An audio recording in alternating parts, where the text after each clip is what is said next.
My name is Zulfi Bukhari. I'm a former minister in Imran Khan's cabinet. I'm here to raise a particular point, and that is the human rights abuse and violations on Imran Khan, his wife, and his political party, Pakistan Tehreek-e-Insaf.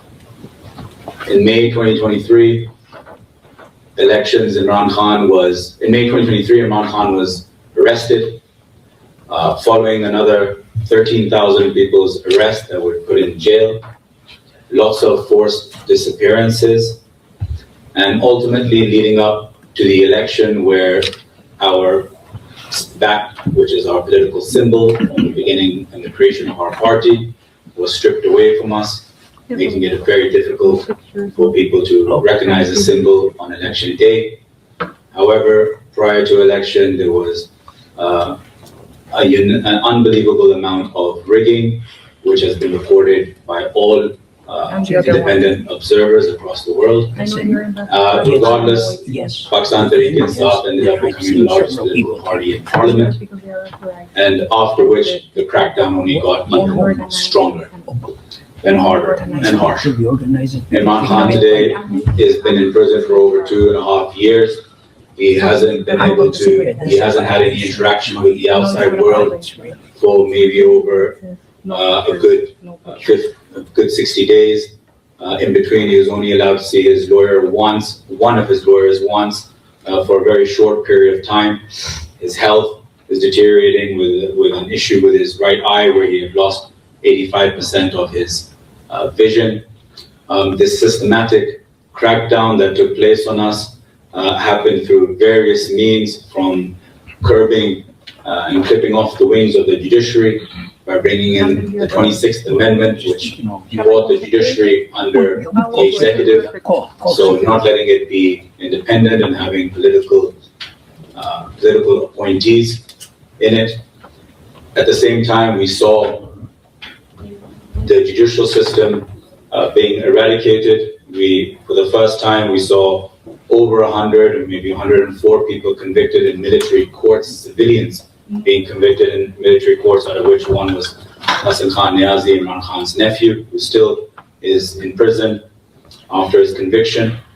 On November 26th, we saw a massacre take place in Pakistan, where thousands of people came out on the road to protest against what the clampdown on Imran Khan and his party. Over a dozen people got killed. Malik Idris, one of my supporters, was also shot dead. BBC reported it. They tried to cover it up, but thanks to international media, that got revealed. Even myself, at the moment, having a 10-year sentence, convicted recently a couple of weeks ago, in a 10-year sentence for a crime of terrorism, for which, when it took place, I wasn't even in the country. So it kind of shows you what is happening. Honorable guest earlier mentioned Iman Mazari and her husband Hadi, who have been sentenced to 17 years for a social media post. This gives you an indication of where Pakistan is. Most of our top-tier leadership is either in hiding or in prison. We have a 2-time foreign minister, Shah Mahmood Qureshi, extremely respectful human being, in prison. We have a 70-year-old former health minister who is in prison simply because she defeated the current prime minister's brother in the election, but overnight the result was overturned. We've got journalists that have been assassinated. We have journalists that are in exile, living in different countries for protection because they're not allowed to speak the truth.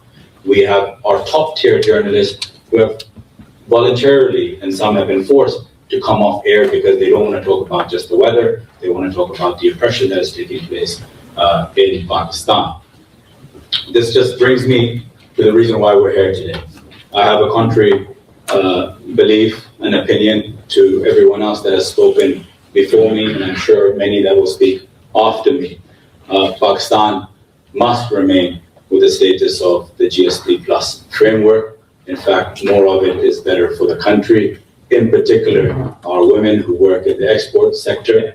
It's the only way where you'll keep any kind of check and balances when you're in the framework. Suspending the GSP plus status for Pakistan is a disaster, not only for the 250 million people that work so hard and deserve it, but for the country overall, for any kind of checks and balances, as I have mentioned.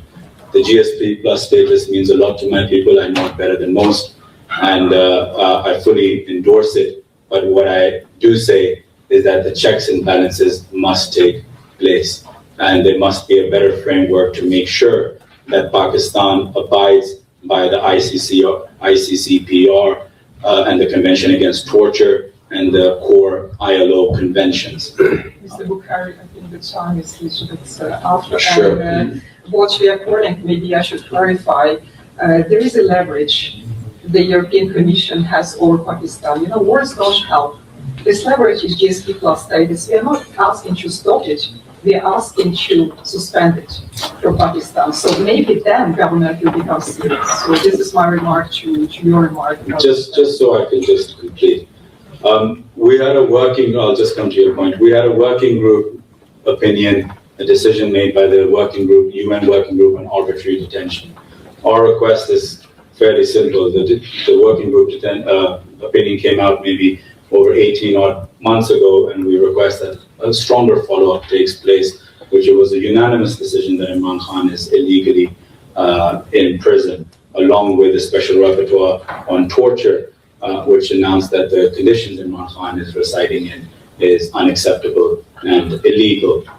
Again, let it be a suspension, let it be taking it out of the framework of the GSP Plus. Affects too many lives.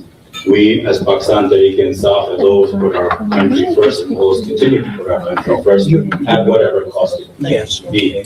We don't believe in any separatist movement. We believe in unifying all provinces as one, as Pakistan, and we stand up and we stand with our state against anything that hurts the country or tries to disfigure Pakistan in any way or so. Thank you.